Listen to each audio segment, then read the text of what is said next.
سورۃ الفتح، تمہیدی باتیں میں پہلے عرض کر چکا ہوں۔ یہ سورہ مبارکہ نازل ہوئی ہے صلح حدیبیہ کے بعد۔ اس کی جو تاریخی پس منظر ہے صرف یہ چند جملے کفایت کریں گے۔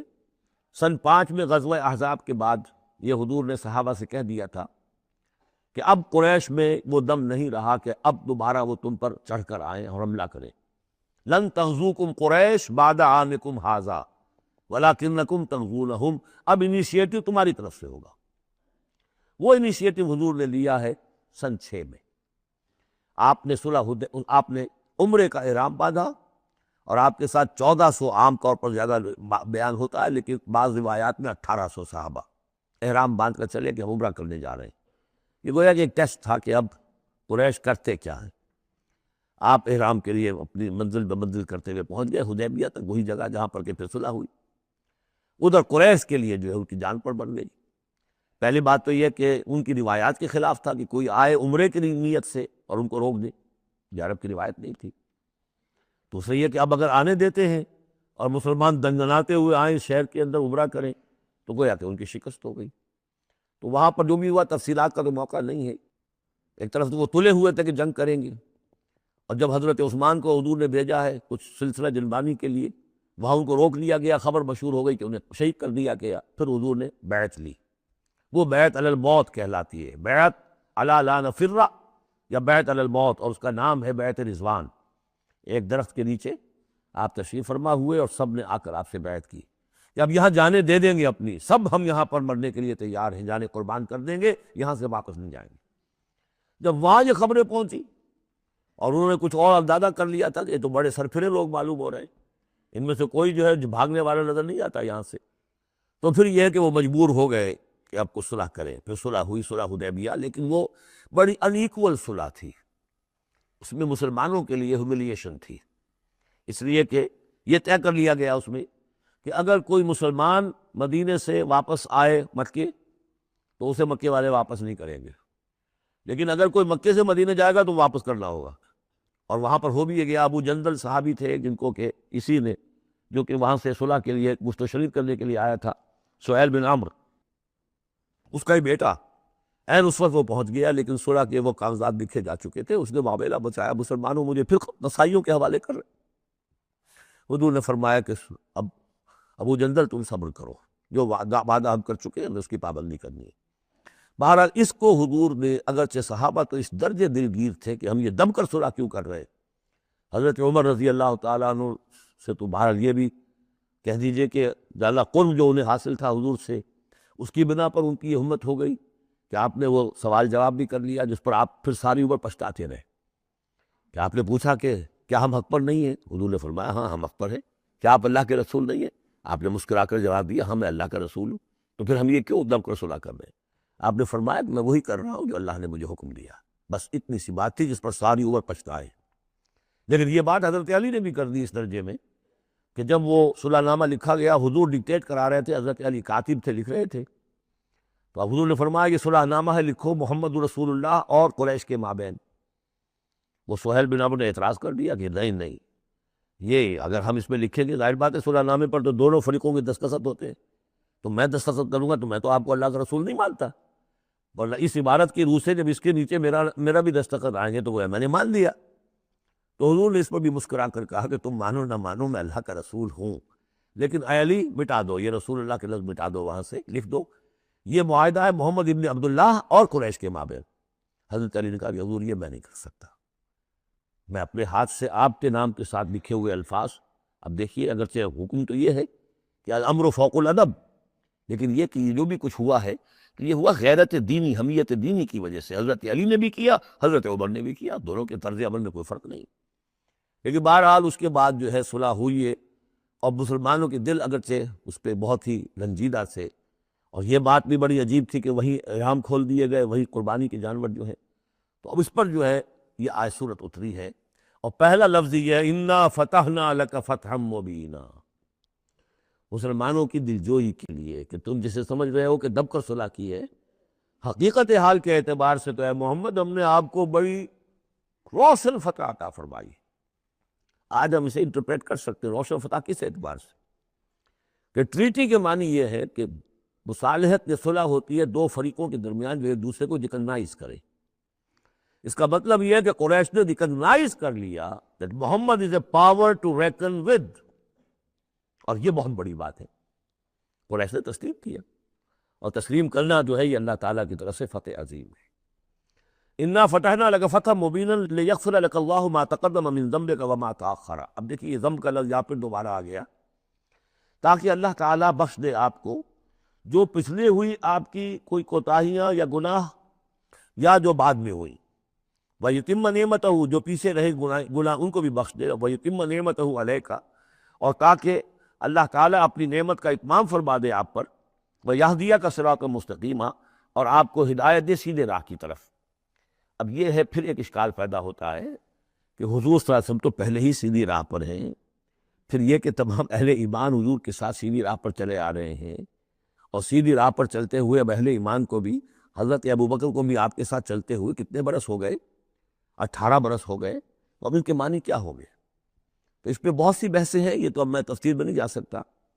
میری توجہ وہی ہے جو میں اس سے پہلے سورہ محمد میں کر چکا ہوں ضم کی، کہ یہ جو جد و جہد ہوئی ہے اس میں اگر کہیں کوئی خامی کوتاہی کسی کی طرف سے ہوئی ہے، چاہے وہ کسی اور مسلمان کی طرف سے ہوئی ہے، صاحب ایمان کی طرف سے ہوئی ہے، غلطی ہوئی ہے، خطا ہوئی ہے، ان سب کی اب اللہ تعالیٰ تلافی فرما دے گا. یہ فتح مبین جو ہے وہ ان سب کو کور کر جائے گی. اور یہدیہ کا صراط مستقیم، اب آپ کی جد و جہد بالکل سیدھی تیر کی طرح اپنے ہدف کی طرف بڑھے گی. اب اس میں کوئی جو ہے تزلزل نہیں ہوگا، بلکہ آپ کی یہ جد و جہد، اللہ کے دین کی اقامت کی جد و جہد اور اللہ کی حکومت قائم کرنے کی جد و جہد جو ہے سیدھی اپنے ہدف کی طرف بڑھتی چلی جائے گی. چنانچہ یتم نعمتہ، وہ تو ہم پڑھ چکے ہیں، الیوم اکملت لکم دینکم واتممت علیکم نعمتی ورضیت لکم الاسلام دینا. تو دین کا اتمام ایک تو اس شکل میں کہ قرآن میں دین مکمل ہو جائے، شریعت پوری ہو گئی، لیکن اس سے تکمیل نہیں ہوتی اس معنی میں جب تک اس کی عملی ڈیمانسٹریشن بھی مکمل نہ ہو. عملی ڈیمانسٹریشن مکمل ہوتی ہے جب اللہ کی حکومت بالفعل قائم ہو جائے. تو اتمام نعمت جو ہے وہ صرف کتاب کے اندر اس شریعت کا پورا بیان ہو جانا اور نظام کا آ جانا، اس سے وہ اتمام بتمام و کمال نہیں ہوتا جب تک کہ اس کی ایک نشانی، اس کا ایک نمونہ جو ہے، اس کی ایک صورت لوگوں کے سامنے نہ آ جائے، آئیڈیل فارم اس کی جو ہے وہ سامنے نہ آ جائے، اس کا نمونہ سامنے آ جائے.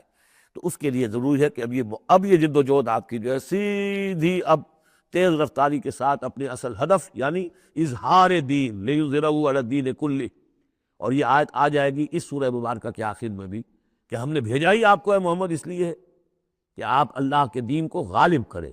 تو وہ اللہ کے دین کے غلبے کی جد و جہد اب تیر کی طرح سیدھی جائے گی. اللہ نے ساری اگلی پچھلی اگر کوئی اس میں کمیاں کوتاہیاں رہ گئی ہیں کسی کی طرف سے آپ کے ساتھیوں میں سے، ان سب کی تلافی کے لیے یہ فتح مبین آپ کو عطا کر دی.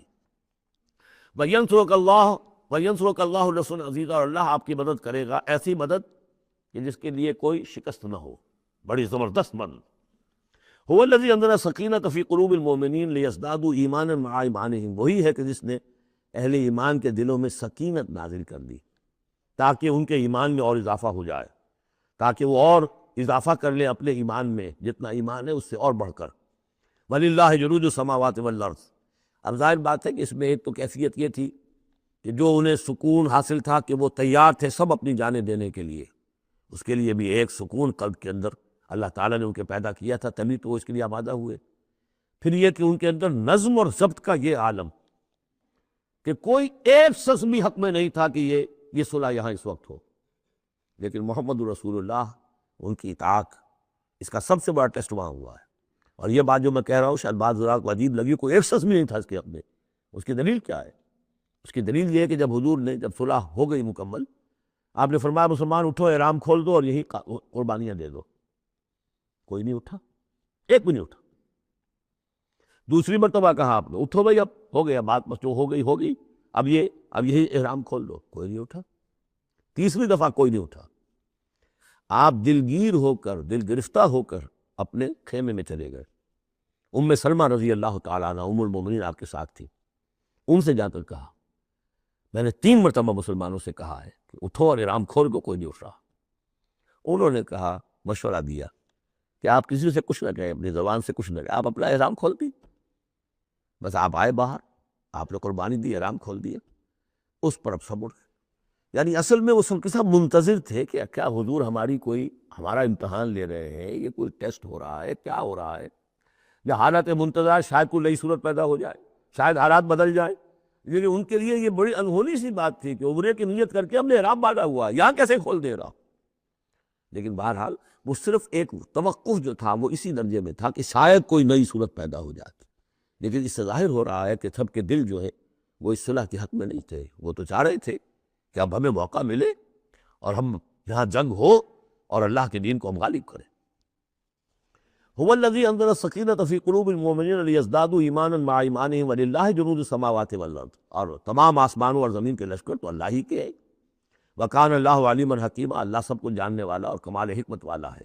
لیدخل المؤمنین والمؤمنات جنات تجری من تحتها الانہار خالدین فیہا، تاکہ وہ داخل کرے اہل ایمان مردوں اور عورتوں کو ان باغات میں جن کے دامن میں ندیاں بہتی ہوں گی، جن میں وہ ہمیشہ ہمیشہ رہیں گے۔ ویکفر عنہم سیئاتہم، اور دور کر دے ان سے ان کی برائیوں کو۔ وکان ذلک عند اللہ فوزا عظیما، اور یقیناً یہی شے ہے اللہ کے نزدیک بڑی کامیابی ہے۔ وَيُعَذِّبُ الْمُنَافِقِينَ وَالْمُنَافِقَاتِ وَالْمُشْرِكِينَ وَالْمُشْرِكَاتِ الظَّانِّينَ بِاللَّهِ ظَنَّ السَّوْءِ، یہ الفاظ بہت مشابہ ہیں سورہ احزاب کی آخری آیات کے، اور سورہ احزاب جو ہے آپ کو معلوم ہے سن 5 میں نازل ہوئی، اور یہ سن 6 میں نازل ہو رہی ہے، تو زمانہ جو ہے قریب کا ہے۔ اور اللہ سزا دے اور عذاب دے منافق مردوں اور منافق عورتوں کو، اور مشرک مردوں اور مشرک عورتوں کو، کہ جو اللہ کے بارے میں بہت برے گمان رکھتے ہیں۔ علیہم دائرۃ السوء، اصل میں تو ان کے اوپر ہے مسلط برائی کا دائرہ۔ وغضب اللہ علیہم، اور اللہ غضبناک ہوا ہے ان پر۔ ولعنہم، اللہ نے ان پر لعنت فرمائی ہے۔ وأعد لہم جہنم، اور ان کے لیے تیار کیا ہوا جہنم کو، وساعت مصیرا، اور وہ بہت بری جگہ ہے لوٹنے کی۔ وللہ جنود السماوات والارض، آسمانوں اور زمین کے لشکر کل کے کل اللہ ہی کے اختیار میں ہیں۔ وکان اللہ عزیزا حکیما، اللہ زبردست ہے اور حکیم ہے۔ پہلے آیا تھا علیما حکیما، اب عزیزا حکیما۔ انا ارسلناک شاہدا ومبشرا ونذیرا، اے نبی ہم نے بھیجا ہے آپ کو شاہد بنا کر، وہی شاہد، گواہی دینے والا۔ یہاں اپنے قول اور اپنے عمل سے اللہ کے دین کی گواہی دی۔ قیامت میں کھڑے ہو کر عدالت میں پروزیکیوشن وٹنس کی حیثیت سے کہیں گے اے اللہ تیرا دین جو مجھ تک آیا تھا میں نے پہنچا دیا تھا، اب یہ ان کے ذمے ہے۔ فکیف اذا جئنا من کل امۃ بشہید وجئنا بک علی ہؤلاء شہیدا، ہم نے آپ کو بھیجا ہے گواہ بنا کر اور بشارت دینے والا بنا کر اور خبردار کرنے والا بنا کر، لتؤمنوا باللہ ورسولہ، تاکہ اے مسلمانوں تم ایمان رکھو اللہ پر اور اس کے رسول پر، وتعزروہ اور توقروہ، اور اللہ کے رسول کی تو تم مدد بھی کرو اور ان کی تعظیم کرو، توقیر کرو، وتسبحوہ بکرۃ واصیلا، اور اللہ کی تم تسبیح کرو صبح شام۔ یہاں دیکھیے اس آیت میں لتؤمنوا باللہ ورسولہ، اللہ اور اس کے رسول دونوں پر ایمان رکھو، پھر رسول کے لیے وتعزروہ وتوقروہ، اور اللہ کے لیے وتسبحوہ بکرۃ واصیلا، اس کی تسبیح بیان کرو صبح شام۔ ان الذین یبایعونک انما یبایعون اللہ، یقیناً وہ لوگ جو اے نبی آپ سے بیعت کر رہے ہیں وہ حقیقت میں اللہ سے بیعت کر رہے ہیں۔ ید اللہ فوق ایدیہم، اللہ کا ہاتھ ان کے ہاتھوں کے اوپر ہے۔ فمن نکث فانما ینکث الی نفسہ، تو جو کوئی بھی اس بیعت کی خلاف ورزی کرے گا، اس کو توڑے گا، اس کا سارا وبال اسی کے اوپر ہوگا۔ ومن اوفی بما عاہد علیہ اللہ، اور جو پورا کر دے گا اس معاہدے کو جو اللہ سے کر رہا ہے، فسیؤتیہ اجرا عظیما، تو اللہ تعالیٰ اسے اجر عظیم عطا فرمائے گا۔ اس آیت کو اچھی طرح سمجھ لیجئے اور اس کا تعلق جوڑ لیجئے جو سورہ توبہ کی آیت نمبر 111 تھی۔ ان اللہ اشتری من المؤمنین انفسهم واموالهم بان لهم الجنہ یقاتلون فی سبیل اللہ فیقتلون ویقتلون وعدا علیہ حقا فی التوراۃ والانجیل والقرآن ومن اوفی بعہدہ من اللہ فاستبشروا ببیعکم الذی بایعتم بہ، اللہ نے اہل ایمان سے ان کی جانیں اور مال خرید لی ہے جنت کے عوض۔ یہ جو خرید و فروخت ہو گئی ہے یہ بیع ہو گئی ہے، بیع و شرع ہو گئی ہے۔ فاستبشروا ببیعکم الذی بایعتم بہ، خوشیاں مناؤ، جشن مناؤ اس بیعت پر، اس بیع پر، اس سودے پر جو تم نے کیا ہے، اس سے بہتر سودا کوئی نہیں۔ اچھا یہ بیع تو ہوئی بندے اور اللہ کے مابین۔ فرض کیجئے میں بیعت کر رہا ہوں، اے اللہ میں اپنی جان مال تیرے حوالے کرتا ہوں، لیکن اللہ کے اور میرے درمیان تو غیب کا پردہ ہے۔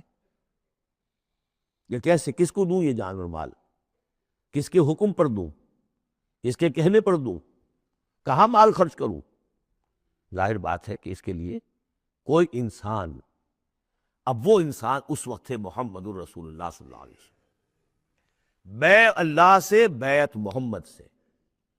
محمد اللہ کے رسول ہیں، وہ بتائیں گے کہ اس طرح مال خرچ کرو، اس طرح جان لگاؤ، یہ وقت آ گیا ہے جان لے کر میدان میں آ جاؤ، جان ہتھیلی پر رکھو میدان میں آ جاؤ۔ لہذا جو بیع اللہ سے ہوئی ہے، ان اللہ اشتری من المؤمنین انفسهم واموالهم بان لهم الجنہ، اس کے لیے بیعت محمد الرسول اللہ سے ہو رہی۔ اور یہ عرب میں رواج تھا کہ جب وہ کوئی سودا کرتے تھے پھر وہ مصافحہ کرتے تھے، ہاتھ ملاتے تھے، ہاتھ جب ملا لیا اب وہ جو سودا ہے پکا ہو گیا، اب پیچھے نہیں جا سکتے آپ۔ جب تک مصافحہ نہیں ہوتا اس وقت تک آدمی کوئی اس میں تبدیلی کر سکتا ہے، لیکن مصافحہ جو ہے وہ پختگی کے لیے۔ لہذا یہ بیعت اب محمد الرسول اللہ سے ہو رہی ہے کہ ہم نے جو جان اللہ اور اپنی مال جو اللہ کے حوالے کی ہے اسے ہم خرچ کریں گے آپ کے کہنے کے مطابق، جو آپ حکم دیں گے، آپ کی مرضی ہے، آپ ہم سے جب چاہیں یہ جان اور مال حاصل ہے، جب چاہیں وصول فرما لیں۔ یہ بیعت ہے جو ہوئی ہے محمد الرسول اللہ سے۔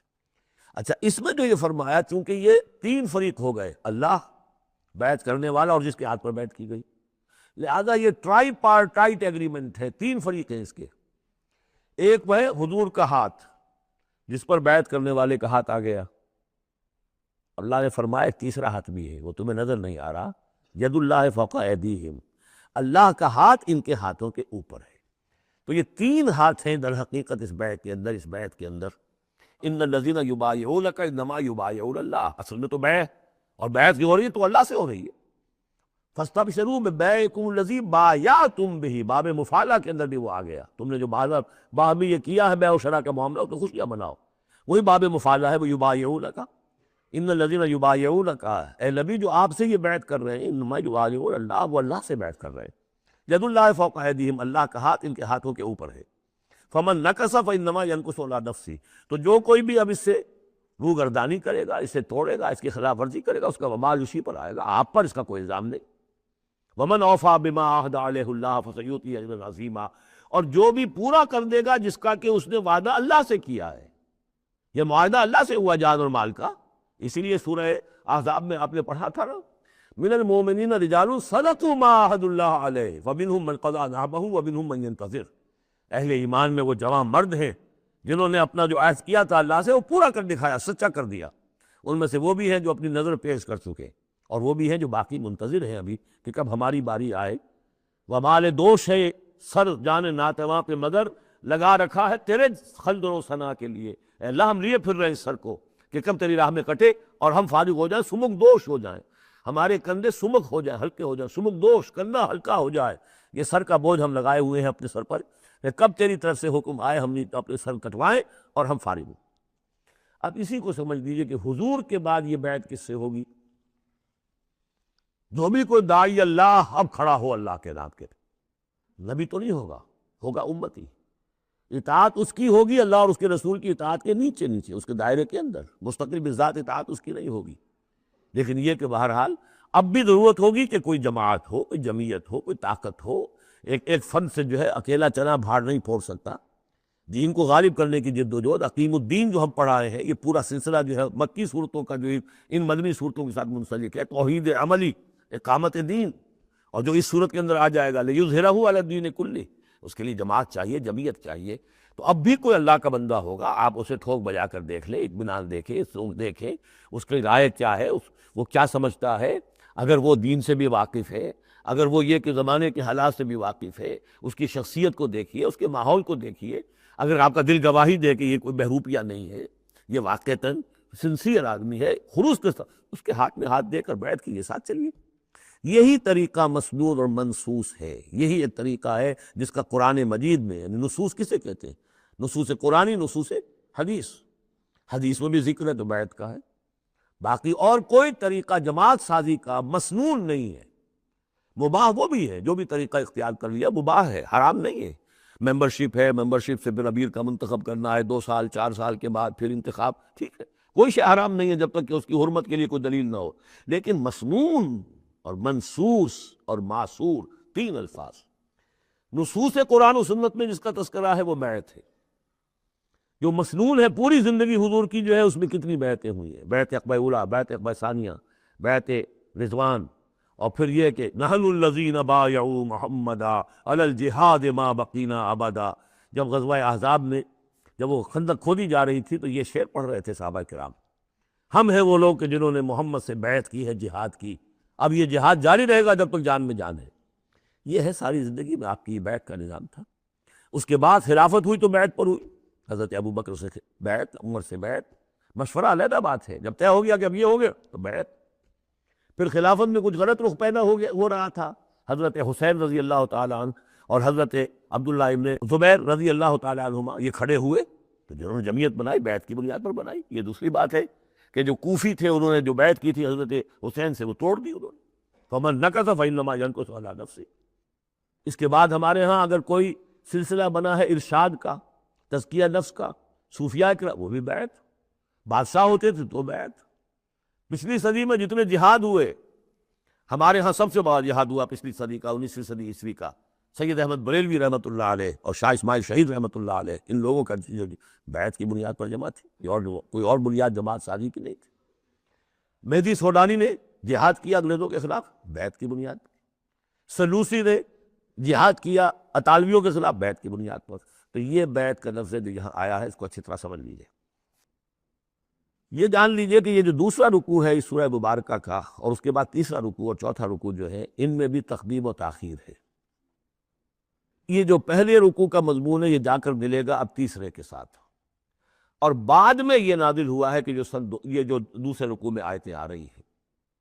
فَيَقُولُ لَكَ الْمُخَلَّفُونَ مِنَ الْأَعْرَابِ شَغَلَتْنَا أَمْوَالُنَا وَأَهْلُونَا، جب حضور واپس پہنچ گئے اور یہ غزوہ جو بیعت رضوان ہو گئی اور پھر صلح حدیبیہ ہو گئی، پھر آپ واپس پہنچے تو جاتے ہوئے گویا کہ ان سے کہا جا رہا ہے حضور سے، جیسے کہ غزوہ تبوک سے واپسی پر جو آیات نازل ہوئی وہ ہم سورہ توبہ میں پڑھ چکے ہیں۔ ان قریب کہیں گے وہ لوگ کہ جو پیچھے رہ جانے والے تھے، من الاعراب، اعراب میں سے، شغلتنا اموالنا واہلونا، حضور نے عام اعلان کروایا تھا، فرض نہیں تھا، سب کے لیے لازم نہیں تھا، عمرے کے لیے چلنے کے لیے کہا تھا چلے، جتنے لوگ چل سکتے ہیں چلیں۔ تو اب آئیں گے یہ اعراب جو ہیں بادیہ نشین، اور وہ کہیں گے حضور ہم مشغول رہے اپنے اموال میں، اپنے ڈھور ڈنگر کی دیکھ بھال میں، اپنے اہل و عیال میں، ہم آپ کے ساتھ نہیں جا سکے، فاستغفر لنا، تو ہمارے لیے استغفار کیجیے۔ یقولون بألسنتہم ما لیس فی قلوبہم، یہ لوگ اپنے منہ سے وہ کچھ کہہ رہے ہیں اپنی زبانوں سے، ان کے دلوں میں نہیں ہے، دلوں میں کچھ اور ہے۔ یہ منافقوں کا تذکرہ ہو رہا ہے اعراب میں سے۔ قل فمن یملک لکم من اللہ شیئا ان اراد بکم ضرا او اراد بکم نفعا، ان سے کہیے کہ اگر اللہ تعالیٰ نے تمہارے لیے کوئی بھی اگر ضرر کا فیصلہ کیا تھا تو، اور اگر خیر کا فیصلہ کیا تھا تو کون سی چیز روک سکتی ہے؟ من یملک لکم من اللہ شیئا، کون ہے وہ کہ جو اختیار رکھتا ہو تمہارے بارے میں اللہ کی طرف سے کچھ بھی، اگر اس نے ارادہ کیا ہو ضرر کا، یعنی اگر کوئی خرابی ہونی تھی تو کیا تمہارے یہاں ہونے کی وجہ سے رک جانی تھی؟ یا اگر خیر کوئی آنا تھا تو تمہاری غیر موجودگی میں نہیں آ سکتا تھا؟ یعنی پیچھے رہ جانا چاہیے مالیدار، کیوں رہ گئے؟ اگر کوئی خیر آنا تھا وہ تمہاری غیر موجودگی میں بھی آ سکتا ہے، کوئی شر آنا تھا وہ تمہاری موجودگی میں بھی آ سکتا ہے۔ تو جب تمہاری موجودگی اور ناموجودگی اللہ کے اعتبار سے تو بالکل برابر ہے، تو تمہارا یہ بہانہ تراشنا جو ہے یہ صحیح نہیں ہے۔ بل کان اللہ بما تعملون خبیرا، بلکہ تم جو کچھ کرتے رہے ہو اللہ اس سے باخبر ہے۔ وہ کیا ہے؟ اب ان کے دل کی بات اللہ تعالیٰ، ان کے دل میں جو چور تھا، بل ظننتم، تمہیں یہ گمان ہو گیا تھا، لن ينقلب الرسول والمؤمنون الى اہلہم ابدا، ان کو یہ گمان ہوا کہ ان کا تو معلوم ہوتا ہے کہ واقعتاً کوئی دماغ خراب ہو گیا مسلمانوں کا، قریش پر چڑھائی کر کے جا رہے ہیں، قریش، یہ تو سمجھیے کہ ان کے لیے ابھی تک عرب میں جو ان کی حیثیت تھی قریش کی، وہ سمجھتے تھے کہ اب تو یہ موت کے منہ میں جا رہے ہیں، اب یہ واپس ان میں سے کوئی آنے والا نہیں ہے۔ بل ظننتم، تم نے یہ گمان کیا تھا، ان لن ينقلب الرسول والمؤمنون الى اہلہم ابدا، کہ اب واپس آئیں گے ہی نہیں رسول اور اہل ایمان اپنے گھر والوں کی طرف۔ وَزُيِّنَ ذَلِكَ فِي قُلُوبِكُمْ، اور یہ تمہارے دلوں میں کھبا دی گئی بات، وَظَنَنْتُمْ ظَنَّ السَّوْءِ، اور تم نے بہت برا گمان کیا، وَكُنْتُمْ قَوْمًا بُورًا، اور تم ہو ہی تباہ ہونے والے لوگ۔ یہ منافقین اعراب کا تذکرہ ہو رہا ہے، اور یہ کب ہو رہا ہے؟ سن 6 میں۔ سن 2 کے اندر جو معاملہ تھا وہ بھی ہم دیکھ چکے، وہ جو سورہ محمد کے اندر آیا معاملہ، جبکہ ابھی یہ مرحلہ شروع ہو رہا تھا، ابھی قتال کا سلسلہ شروع ہونے والا تھا، اس وقت بھی ان کے دلوں میں صلح جوئی امن سے کام کرو، صلح سے کام کرو، یہ خامخواہ جو ہے یہ اس طرح کی مہم جوئی مناسب نہیں ہے۔ اس وقت ان کا یہ یہ خیال تھا۔ وَمَن لَّمْ يُؤْمِن بِاللَّهِ وَرَسُولِهِ فَإِنَّا أَعْتَدْنَا لِلْكَافِرِينَ سَعِيرًا، اور جو کوئی اللہ اور اس کے رسول پر ایمان نہ رکھے تو اللہ تعالیٰ نے ایسے کافروں کے لیے تو جہنم تیار کر رکھی ہے۔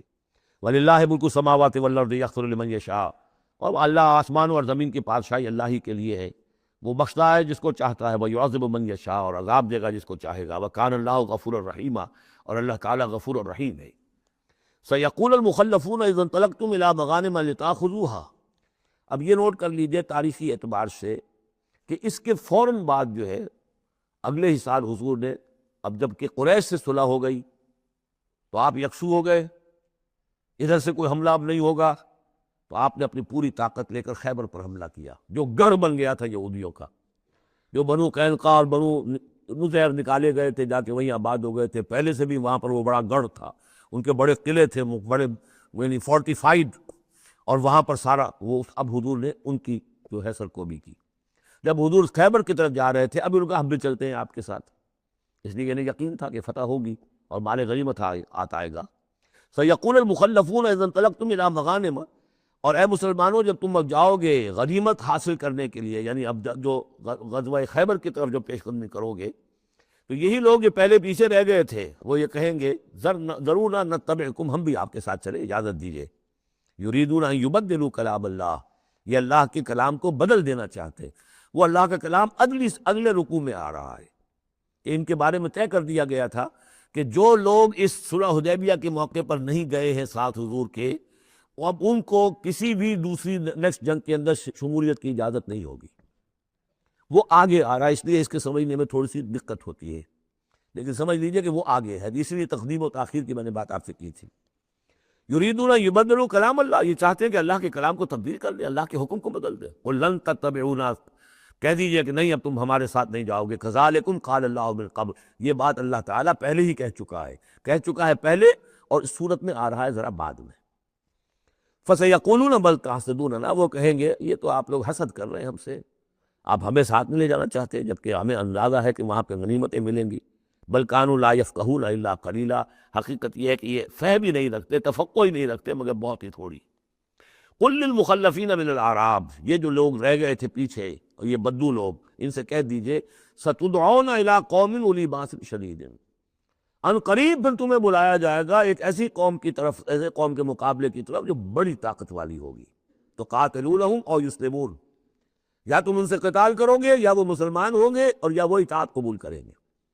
اس سے ہے اشارہ در حقیقت جو نیا سلسلہ جنگوں کا اب شروع ہونے والا تھا، اور وہ تھا سلطنت روما کے خلاف غزوہ موتا۔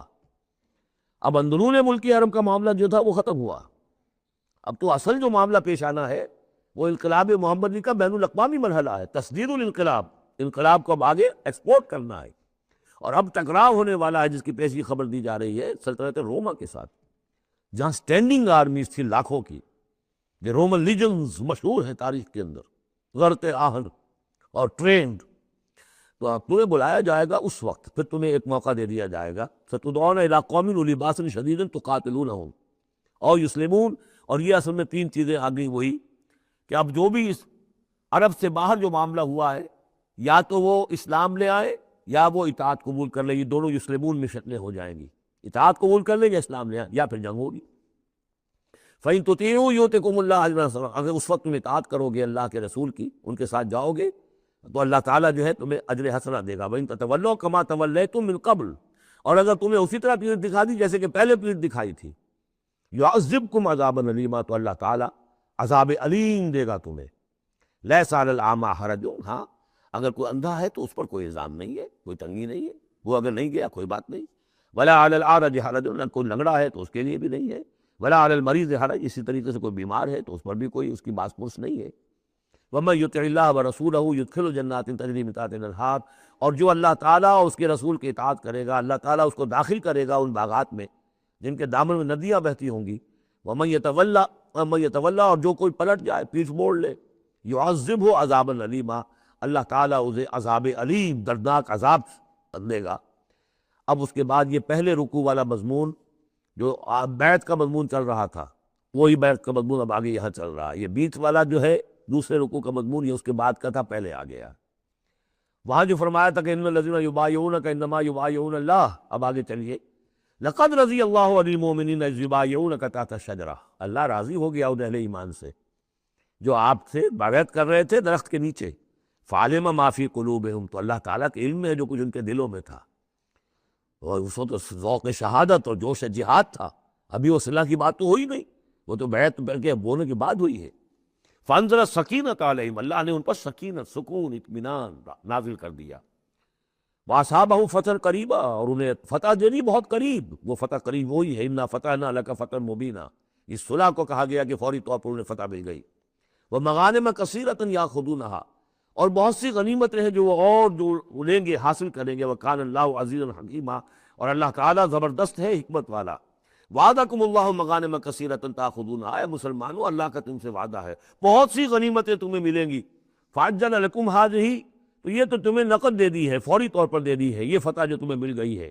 وکف ایدی الناس عنکم، اور اللہ تعالیٰ نے روک لیا لوگوں کے ہاتھوں کو تم سے، لتکون آیۃ للمؤمنین، تاکہ یہ اہل ایمان کے لیے ایک نشانی بن جائے۔ وَيَهْدِيَكُمْ صِرَاطًا مُسْتَقِيمًا، اور اللہ تعالیٰ تمہاری رہنمائی فرمائے سیدھے راستے کی طرف، یعنی اب تمہاری جد و جہد جو ہے وہ تیر کی طرح سیدھی کامیابی کے آخری مراحل تک پہنچ جائے۔ وَأُخْرَى لَمْ تَقْدِرُوا عَلَيْهَا، اور کچھ اور بھی فتحیں ہیں جن کا ابھی تک تمہیں جس پر قدرت حاصل نہیں ہوئی ہے۔ قد احاط اللہ بہا، اللہ تعالیٰ ان کا بھی احاطہ کیے ہوئے ہے، یعنی یہ کہ اس کے فوراً بعد تمہیں ایک فتح ملے گی جو کہ خیبر کی ہوگی، کیونکہ یہ اس جو رکوع ہم نے دوسرا پڑھائے ہیں، تیسرا اس سے پہلے نازل ہوا ہے، اور یہ کہ پھر فتح مکہ ہونے والی ہے۔ اللہ تعالیٰ نے یہ تمام فتوحات جو اللہ کے تو علم میں ہے، اللہ کے نے ان کا احاطہ کیا ہوا ہے۔ وَقَالَ اللَّهُ عَلَىٰ كُلِّ شَيْءٍ قَدِيرٌ، اللہ ہر چیز پر قادر ہے۔ وَلَوْ قَاتَلَكُمُ الَّذِينَ كَفَرُوا لَوَلَّوُا الْأَدْبَارَ، اور اگر یہ کافر یعنی قریش مکہ تم سے جنگ کرتے تو لازماً پیٹ پیس دکھا دیتے، پیٹ پھیر جاتے۔ ثم لا یجدون ولیا ولا نصیرا، اور پھر نہ پاتے اپنے لیے کوئی حمایتی، کوئی مددگار۔ سنت اللہ التی قد خلت من قبل، یہ اللہ کی وہ سنت ہے، اس کا دستور ہے، اس کا قانون ہے کہ جو پہلے سے چلا آ رہا ہے، یعنی یہ کہ اللہ تعالیٰ اپنے رسولوں کی مدد کرتا ہے۔ تو اب رسول کے ساتھ اگر وہ جنگ پر آمادہ ہو گئے ہوتے تو یقیناً ان کو پیٹھ دکھانی پڑتی اور شکست ان کا مقدر بنتی۔ سنت اللہ التی قد خلت من قبل ولن تجد لسنت اللہ تبدیلا، اور نہیں پاؤ گے تم اللہ کی سنت اور اللہ کے دستور میں کوئی تبدیلی۔ وَهُوَ الَّذِي كَفَّ أَيْدِيَهُمْ عَنْكُمْ وَأَيْدِيَكُمْ عَنْهُمْ بِبَطْنِ مکہ، وہی ہے جس نے روک لیے ان کے ہاتھ تمہاری طرف بڑھنے سے اور تمہارے ہاتھ ان کی طرف بڑھنے سے۔ بِبَطْنِ مکہ، بیچ شہر مکے کے، یعنی مکے کی وادی میں اور مکے کے شہر میں اگر یہ جنگ ہوتی اور یہ خونریزی ہوتی، من بعد ان اسفرکم علیہم، اور یہ اللہ نے روک دیا اس کے بعد کہ اللہ نے تمہیں ان پر فتح دے دی تھی، یعنی کہ واقعتاً دل میں قریش شکست کھا چکے تھے، وہ سمجھ گئے تھے کہ ہمارے لیے مقابلہ ممکن نہیں ہے، ورنہ وہ صلح کبھی نہ کرتے۔ ان کے لیے تو یہ چیز گویا کہ بڑی موت سے بھی بڑھ کر جو تھی، بھاری تھی، کہ مسلمان جو ہے ان کے ساتھ ہم صلح کریں، انہیں تسلیم کر لیں، اور پھر یہ بھی طے کریں کہ اگلے سال آپ آئیے اور ہم 3 دن کے لیے تو یہ پورا مکہ خالی کر دیں گے، آپ یہاں جس طرح چاہے عمرہ کریں۔ یہ شرط بھی اس میں شامل تھی اگلے سال، لیکن اس سال آپ کو جانا پڑے گا، ہماری ناک جو ہے اتنی نہ کٹے کہ اسی سال آپ عمرہ کر لیں، لیکن یہ ہے کہ بہرحال آئندہ آپ آئیں گے۔ تو اس کے بعد کہ اللہ نے تمہیں ان پر فتح دینی تھی۔ وَقَالَ اللَّهُ بِمَا تَعْمَلُونَ بَصِيرًا، اور جو کچھ تم کر رہے ہو اللہ اسے دیکھ رہا ہے۔ هُمُ الَّذِينَ كَفَرُوا وَصَدُّوكُمْ عَنِ الْمَسْجِدِ الْحَرَامِ، وہی لوگ ہیں، یعنی ان کے جرائم کا تذکرہ ہو رہا ہے جنہوں نے کفر کیا اور تمہیں روکے رکھا مسجد حرام تک جانے سے۔ وَالْهَدْيَ مَعْكُوفًا أَن يَبْلُغَ مَحِلَّهُ، اور ہدی کے جو جانور لے کے گئے تھے مسلمان احرام کے ساتھ ساتھ، وہ ہدی کے جانور تھے کہ کعبے کے لیے نیاز کے یہ جانور ہیں، وہ رکے ہوئے تھے کہ وہ اپنی اصل جگہ پر یبلغ محلہ، کہ اس کا اصل مقام تو یہ تھا کہ کعبے جائیں، وہاں پر ان کا چڑھاوا چڑھایا جائے، ان کو قربانی دی جائے، لیکن یہ کہ وہ رکے ہوئے تھے کہ وہاں تک نہیں پہنچ سکتے تھے۔ لیکن یہ اللہ نے کیوں ہاتھ روک لیے، ان کے ہاتھ تم سے، تمہارے ہاتھ ان سے کیوں روک لیے، جنگ کیوں نہیں ہونے دی، اس کی حکمت اب آ رہی ہے۔ وَلَوْلَا رِجَالٌ مُؤْمِنُونَ وَنِسَاءٌ مُؤْمِنَاتٌ، اگر نہ ہوتے مرد مومن اور عورتیں مومنات، لم تعلموہم، جنہیں تم نہیں جانتے تھے، ان تطؤوہم، اندیشہ تھا کہ تم انہیں بھی پیس ڈالتے، یعنی جب جنگ ہوتی ہے، بٹی گرم ہو جاتی ہے، اس وقت تو تحقیق و تفتیش مشکل ہوتی ہے۔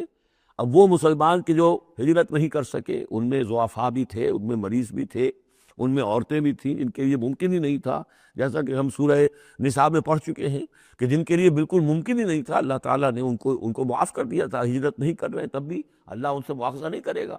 تو اب وہ لوگ بھی موجود تھے مکے کے اندر، اب اگر یہ چکی چلتی تو پھر تو یہ پیس ڈالتی ان کو بھی۔ وَلَوْلَا رِجَالٌ مُؤْمِنُونَ وَنِسَاءٌ مُؤْمِنَاتٌ لَمْ تَعْلَمُوهُمْ أَن تَطَئُوهُمْ، تم جانتے ہی نہیں تھے، ہو سکتا ہے کہ تم انہیں بھی کچل دیتے، فَتُصِيبَكُم مِّنْهُمْ مَعَرَّةٌ، اور ان کے معاملے میں پھر تم پر ایک الزام آ جاتا، بغیر علم، اس کے بغیر کہ تمہیں کوئی علم ہو، تمہاری بے خبری میں تم پر الزام آتا کہ ان اہل ایمان نے آ کر اپنے اہل ایمان ساتھیوں کو بھی قتل کر دیا۔ لِيُدْخِلَ اللَّهُ فِي رَحْمَتِهِ، اللہ نے اسی لیے روک دیا اس جنگ کو اس وقت، اور تمہیں فتح دے دی صلح کی شکل میں، تاکہ اللہ تعالیٰ داخل کرے اللہ تعالیٰ اپنی رحمت میں جس کو چاہے۔ وَلَوْ تَزَيَّنُوا لَعَذَّبْنَا الَّذِينَ كَفَرُوا مِنْهُمْ عَذَابًا أَلِيمًا، اگر وہ علیحدہ ہو چکے ہوتے، یعنی مسلمان اہل ایمان مرد اور عورتیں جو ہیں جو ابھی تک مقیم ہیں یہاں پر، اگر وہ یہاں سے نکل چکے ہوتے، علیحدہ ہو چکے ہوتے، تو پھر باقی یہاں صرف کفار رہ گئے ہوتے، تو ہم اسی وقت لَعَذَّبْنَا الَّذِينَ كَفَرُوا مِنْهُمْ عَذَابًا أَلِيمًا، تو ان کافروں کو ہم ابھی وہ بدترین عذاب کا مزہ چکھا دیتے۔ اس جعل الذین کفروا فی قلوبہم الحمیۃ حمیۃ الجاہلیہ، جب کافروں نے اپنے دلوں کے اندر ایک حمیت جو ہے، ایک بڑی غیرت اور حمیت کا معاملہ، لیکن وہ حمیت جاہلی تھی کہ ہم لوگ، اور کیسے ممکن ہے کہ ہم انہیں یہاں پر عمرہ کرنے دیں، یہ لوگ کہ جو بے دین ہو گئے، ان کے اعتبار سے تو بے دین تھے، جو ہم اپنے آباء و اجداد کے دین کو چھوڑ گئے، تو وہ جو نسل پرستی اور قوم پرستی ان میں تھی، اور آبا پرستی تھی، اور اپنی روایت پرستی تھی، اس کے بلا پر حمیت جاہلیت ان کے دلوں کے اندر اتنی کوٹ کوٹ کر بھری ہوئی تھی۔ اس جعل الذین کفروا فی قلوبہم الحمیۃ حمیۃ الجاہلیہ، انہوں نے حمیت جاہلی کو اپنے دلوں کے اندر راسخ کر لیا تھا۔ فانزل اللہ سکینتہ علی رسولہ وعلی المؤمنین، اللہ تعالیٰ نے اپنا طرف سے سکون نازل فرما دیا اپنے رسول پر صلی اللہ علیہ وسلم اور اہل ایمان پر۔ وَأَلْزَمَهُمْ كَلِمَةَ التَّقْوَىٰ، اور اللہ تعالیٰ نے ان پر لازم کر دیا تقویٰ کی بات کو، یعنی اللہ تعالیٰ نے تقویٰ کو ان پر لازم کر دیا۔ وَكَانُوا أَحَقَّ بِهَا، یقیناً وہ تقویٰ کے زیادہ حقدار بھی ہے، وَأَهْلَهَا، اور واقعتاً تقویٰ کے اہل ہے، ان کے اندر تقویٰ موجود ہے۔ وَكَانَ اللَّهُ بِكُلِّ شَيْءٍ عَلِيمًا، اور یقیناً اللہ تعالیٰ ہر چیز کا علم رکھتا ہے۔ لَقَدْ صَدَقَ اللَّهُ رَسُولَهُ الرُّؤْيَا بِالْحَقِّ، اب ایک شبہ کا ازالہ ہو رہا ہے کہ کچھ لوگوں کو یہ خیال پیدا ہوا ہوگا کہ رسول کا تو خواب بھی سچا ہوتا ہے اور وحی کے درجے میں ہے۔ حضور نے ہمیں فرمایا تھا کہ میں نے خواب دیکھا ہے کہ ہم عمرہ کر رہے ہیں تو چلو، اور یہاں ہم عمرہ نہیں کر سکے تو رسول کا خواب جھوٹا ہو گیا۔ یہ اگر شک کسی کے دل میں پیدا ہوا تو اس کو ظاہر کر رہے ہیں کہ رسول کا خواب جھوٹا نہیں ہوا، یعنی یہ کہ اس میں جب حضور سے پوچھا بھی گیا، آپ نے تو فرمایا تھا کہ ہم عمرہ کریں گے، تو آپ نے فرمایا تھا یہ میں نے کب کہا تھا کہ اسی سال ضرور کریں گے، عمرہ کریں گے، چنانچہ اگلے سال وہ عمرہ ہوا۔ سن 7 میں اسے عمرہ قضا کہتے ہیں، جو صلح حدیبیہ میں طے ہو گیا تھا کہ اگلے سال آپ آئیے عمرہ کیجئے، تو عمرہ قضا جو ہے یہ عمرہ چونکہ رہ گیا تھا، درمیان میں ہی بند ہو گیا، تو عمرہ قضا، اس عمرے کی قضا اگلے سال جو ہے سن 7 میں آپ نے دی، اور 3 دن تک قریش نے مکے کو خالی کر دیا، پہاڑوں پر چڑھ گئے، اور مسلمان 3 دن تک مکے کے اندر مقیم رہے، انہوں نے اپنے اطمینان سے عمرہ ادا کیا۔ تو فرمایا لقد صدق اللہ رسولہ الرؤیا بالحق، اللہ نے بالکل سچا دکھایا خواب اپنے رسول کو، اس میں قطعاً کسی جھوٹ کا شائبہ نہیں۔ لَتَدْخُلُنَّ الْمَسْجِدَ الْحَرَامَ إِنْ شَاءَ اللَّهُ آمِنِينَ مُحَلِّقِينَ رُؤُوسَكُمْ وَمُقَصِّرِينَ لَا تَخَافُونَ، تم اے مسلمانوں لازماً داخل ہوگے مسجد حرام میں انشاءاللہ پورے امن کے ساتھ، آمنین بے کھٹکے، محلقین رؤوسکم ومقصرین، اپنے سروں کو حلق بھی کراؤ گے اور قصر بھی کراؤ گے۔ سر ملوا دینا احرام کھولتے ہوئے یہ گویا کہ حلق ہے، اور چھوٹے بال کر دینا یہ قصر ہے۔ تو محلقین رؤوسکم ومقصرین لا تخافون، اور تمہیں کوئی اندیشہ نہیں ہوگا، یعنی جو ہو گیا اگلے سال کہ بالکل مکہ خالی، کوئی اندیشہ نہیں، کوئی مڈ بھیڑ نہیں، کسی طرف سے کوئی تانا نہیں، کوئی بری بات بھی سننے میں نہیں آئی، اور وہ سب لوگ جو ہے وہ رہے اپنے پہاڑوں کے اوپر۔ فعلم ما لم تعلموا، تو اللہ جانتا ہے جو تم نہیں جانتے۔ فجعل من دون ذلک فتحا قریبا، تو اس کے بعد اللہ تعالیٰ نے ایک بڑی فتح رکھی ہے قریب، یعنی یہ کہ اس کے فوراً بعد اس سے پہلے ورے، اس لیے کہ اس عمرہ قضا سے پہلے فتح خیبر ہوئی ہے، اور بہت جو مغانم کا تذکرہ ہو رہا ہے اس میں جو غنیمت آئی ہے بہت نمایاں، وہ غزوہ خیبر کی ہے۔ ایک تو یہ کہ یہودیوں کا گڑھ تھا، بہت مالدار تھے، پھر یہاں سے جو گئے تھے 2 قبیلے نکل کر گئے تھے، وہ بھی اکثر ان میں سے وہیں آباد ہو گئے تھے، تو وہ ان کی بڑی جمعیت تھی وہاں پر، اور یہودی ویسے مالدار ہوتے ہیں، تو وہاں پہ جو غنیمت ملی ہے مسلمانوں کو اس کے طرف اشارہ ہو رہا ہے۔ اللہ تعالیٰ نے اس سے پہلے کہ تم عمرہ قضا ادا کرو اور جب تم داخل ہوگے مسجد حرام، اس سے پہلے جو ہے اللہ تعالیٰ تمہیں فتح دے گا، نصیب کرے گا۔ اب وہ آیت آ گئی، هو الذی ارسل رسولہ بالہدی ودین الحق لیظہرہ علی الدین کلہ، یعنی یہ جو سلسلہ اب جا رہا ہے، صراط مستقیم، سیدھا راستہ، کس منزل کی طرف جا رہا ہے؟ دنیا میں مسلمانوں تمہاری جد و جہد کی منزل کیا ہے؟ اللہ کے دین کا غلبہ، اس لیے کہ ہم نے اپنے رسول کو بھیجا ہی اس کام کے لیے۔ یہ سورہ توبہ میں آیت ہم پڑھ چکے ہیں، فرق صرف یہ ہے کہ وہاں پر تھا هو الذی ارسل رسولہ بالہدی والدین الحق لیظہرہ علی الدین کلہ ولو کرہ المشرکون، یہاں آخری حصہ وکفی باللہ شہیدا، لیکن سورہ توبہ والی آیت جوں کی توں پھر سورہ صف میں آ جائے گی، وہ بھی اب زیادہ دور نہیں رہی ہے، وہ بھی ہم جلدی پڑھیں گے۔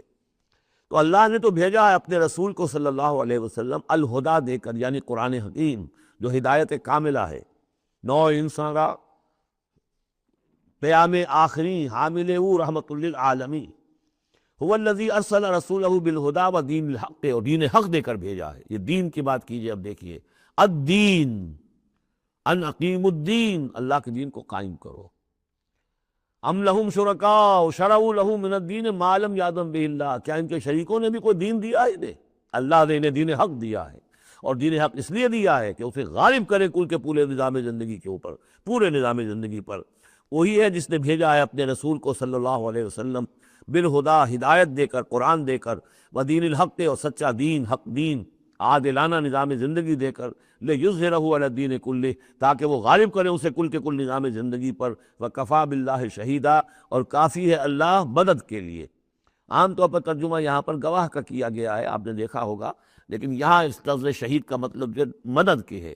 اس کے لیے یہ کہ نوٹ کیجئے جو سورہ بقرہ کے 30 رکوع میں آیا تھا، فَإِن كُنتُمْ فِي رَيْبٍ مِّمَّا نَزَّلْنَا عَلَىٰ عَبْدِنَا فَأْتُوا بِسُورَةٍ مِّن مِّثْلِهِ وَادْعُوا شُهَدَاءَكُم مِّن دُونِ اللَّهِ إِن كُنتُمْ صَادِقِينَ، بلا لو اپنے مددگاروں کو اللہ کے سوا اگر تم سچے ہو۔ تو چونکہ اصل میں شہدہ کے معنی تو ہے حاضر ہونا، شہدہ یشہدو، کسی کی موجودگی اور حاضری، جو موجود ہوتا ہے وقوع پر وہی صحیح گواہی دینے کا ہے، اس لیے اس کے معنی گواہی کے پیدا ہو گئے، اور جو موجود ہو وہی آپ کی مدد بھی کر سکتا ہے، اس لیے اس کے معنی مددگار کے بھی ہے۔ آپ کا کوئی دوست ہے، بڑا آپ کا بہی خواہ ہے، لیکن جب آپ پر کچھ ستم ہو رہا تھا، ظلم ہو رہا تھا، زیادتی ہو رہی تھی، وہ موجود ہی نہیں تھا بیچارہ، وہ کیا کرے گا؟ آپ کی مدد نہیں کر سکتا۔ تو مددگار بھی معنی ہے لفظ شہید کے۔ وَكَفَى بِاللَّهِ شَهِيدًا، اللہ کافی ہے مددگار کی حیثیت سے۔ محمد الرسول اللہ والذین معہ، یہ وہ جماعت ہے جو اس بیعت کی بنیاد پر وجود میں آئی ہے۔ نوٹ کر لیجئے اس بات کو، یہ بیعت کے تذکرے کے ساتھ اب یہ آیت آ رہی ہے۔ محمد الرسول اللہ صلی اللہ علیہ وسلم ایک بیعت تو وہ لیتے تھے کہ جو کوئی ایمان لاتا تھا، ایمان کی بیعت، لیکن یہ آپ نے اہل مکہ سے کبھی نہیں لی، بلکہ وہاں تو جس نے بھی کہہ دیا اشہد ان لا الہ الا اللہ واشہد ان محمد رسول اللہ، کوئی فارمل ڈیکلریشن، کوئی اور اس کے لیے کوئی سمبولک کوئی اقدام نہیں تھا، اللہ یہ کہ کوئی باہر سے آتا تھا تو بیعت ہوتی تھی۔ اس کے بعد آپ نے بیعت مکے میں 2 لی ہیں، بیعت عقبہ اولیٰ، بیعت عقبہ ثانیہ۔ اور بیعت عقبہ ثانیہ کی بیعت وہ ہے کہ جس سے اب وہ ایک جماعتی شکل بنی ہے، اس لیے کہ اس کے الفاظ کیا ہیں؟ متفق علیہ روایت ہے، یہ بخاری اور مسلم دونوں میں، راوی اس کی حضرت عبادہ بن صامت سے رضی اللہ تعالیٰ عنہ۔ وہ بیعت کیا تھی؟ بایعنا رسول اللہ صلی اللہ علیہ وسلم علی السمع والطاعۃ فی العسر والیسر والمنشط والمکرہ وعلی عصرۃ علینا وعلی لا ننازع الامر اہلہ وعلی ان نقول بالحق اینما کنا لا نخاف فی اللہ لومۃ لائم۔ ہم نے بیعت کی تھی اللہ کے رسول سے کہ آپ کا ہر حکم سنیں گے اور مانیں گے، اطاعت کریں گے، فی العسر والیسر، خواہ مشکل ہو اور خواہ آسانی ہو، والمنشط والمکرہ، خواہ ہماری طبیعت آمادہ ہو، خواہ ہمیں اپنی طبیعتوں پر جبر کرنا پڑے، وعلی عصرۃ علینا، خواہ ہم پر دوسروں کو ترجیح دی جائے، ہم کبھی نہیں کہیں گے کہ ہم آپ کے پرانے ساتھی ہیں، آپ نے بالکل ایک نووارد کو ہمارے اوپر امیر کیسے مقرر کر دیا، نہیں، اٹس یور پریروگیٹو، یہ آپ کا اختیار ہوگا، جس کو آپ چاہیں امیر بنائیں۔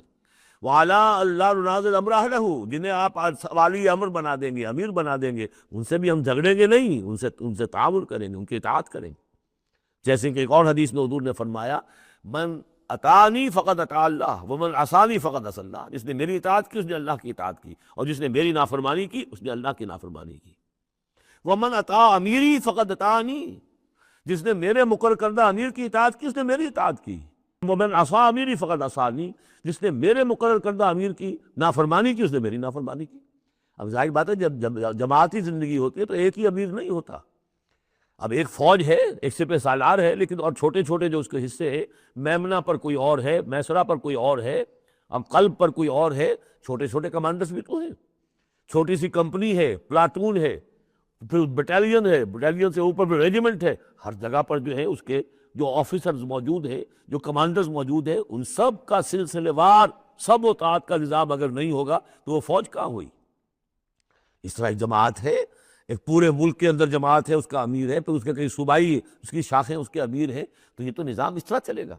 تو یہاں پر وَعَلَىٰ أَن نَّقُولَ بِالْحَقِّ أَيْنَمَا كُنَّا، اور آخری بات جو تھی اس بیعت کے اندر کہ ہم جہاں کہیں بھی ہوں گے حق بات ضرور کہیں گے، مشورہ مانگا جائے گا مشورہ دیں گے، we will not hold back our opinions، ہم اپنی رائے دیں گے، حق بات کہیں گے جہاں کہیں ہوں گے، لیکن اس کے بعد جو فیصلہ ہوگا فَإِذَا عَزَبَ الْأَمْرُ، جیسا کہ ہم پڑھ چکے ہیں، جب فیصلہ ہو جائے تو پھر یہ کہ اللہ اور اس کے رسول کی اطاعت لازم ہے۔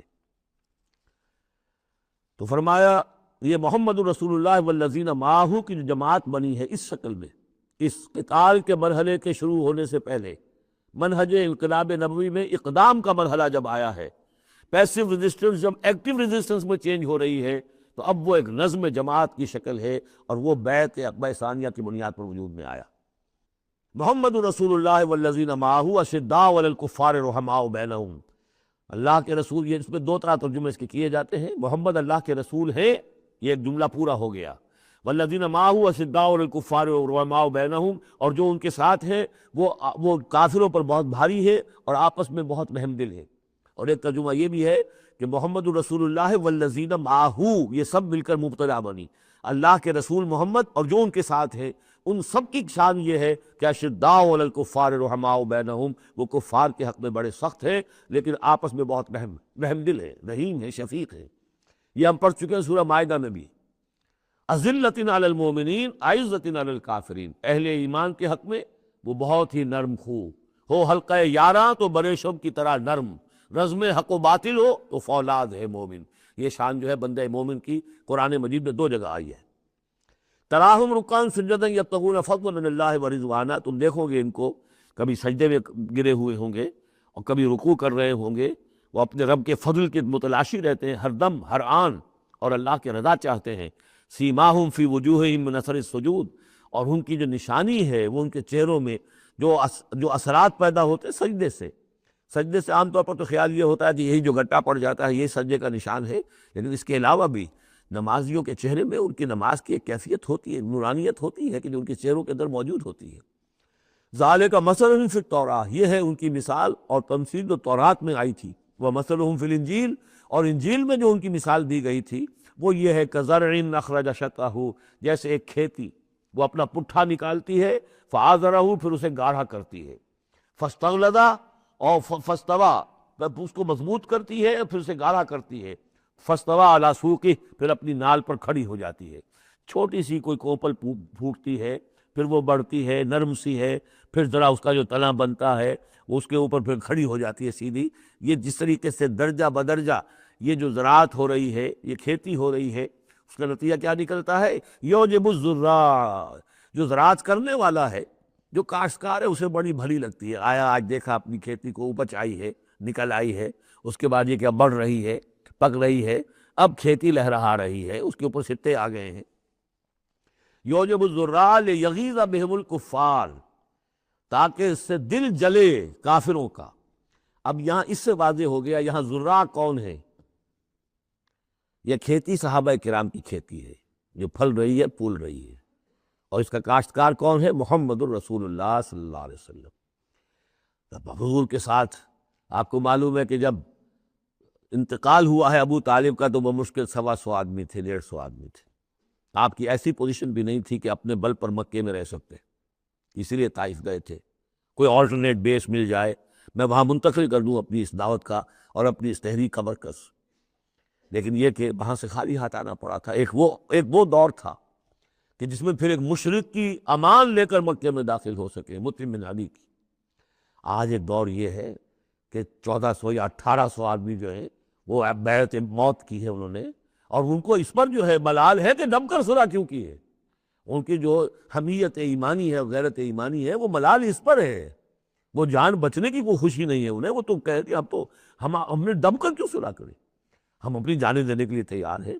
کھیتی جو ہے اپج رہی ہے، تو فرمایا کزرع اخرج شطأہ فآزرہ فاستغلظ فاستوى على سوقه يعجب الزراع ليغيظ بهم الكفار وعد الله الذين آمنوا وعملوا الصالحات منهم مغفرة وأجرا عظيما۔ اللہ نے وعدہ کیا ہے ان لوگوں سے جو ایمان لائے اور نیک عمل کیے، ان میں سے جو واقعتاً جنہوں نے ایمان اور عمل صالح کا حق ادا کر دیا، کہ ان کے لیے مغفرت بھی اجر عظیم بھی ہے۔ یہاں جو مولانا عثمانی صاحب نے حاشیہ لکھا ہے مجھے بہت پسند آیا، کہ اگرچہ حضور کے سارے ساتھی جو ہیں وہ سب کے سب وہی تھے کہ جو ایمان اور عمل صالح کا حق ادا کر چکے تھے، پھر بھی منہم کی ایک قید لگا کر گویا کہ ان کو یہ بات بتا دی گئی ہے کہ اصل معاملہ ہے کہ موت تک انسان قائم رہے اس پر، مبادا بعد میں کہیں کسی کے اندر کوئی تزلزل پیدا ہو جائے، ورنہ یہ کہ اگر کسی کو اس طرح کا یقین دلا دیا جائے تو اس سے تو یہ کہ پھر اطمینان پیدا ہو جائے گا۔ ہونا یہ چاہیے کہ آخری وقت تک ڈرتا رہے آدمی، بین الخوف والرجا کی کیفیت رہے، کہ کہیں ایسا نہ ہو کہ میں پھر کہیں آج جس مقام پر اللہ نے مجھے پہنچا دیا ہے کہیں پاؤں پھسل جائے۔ مغفرت و اجر عظیم کا اللہ نے وعدہ فرمایا۔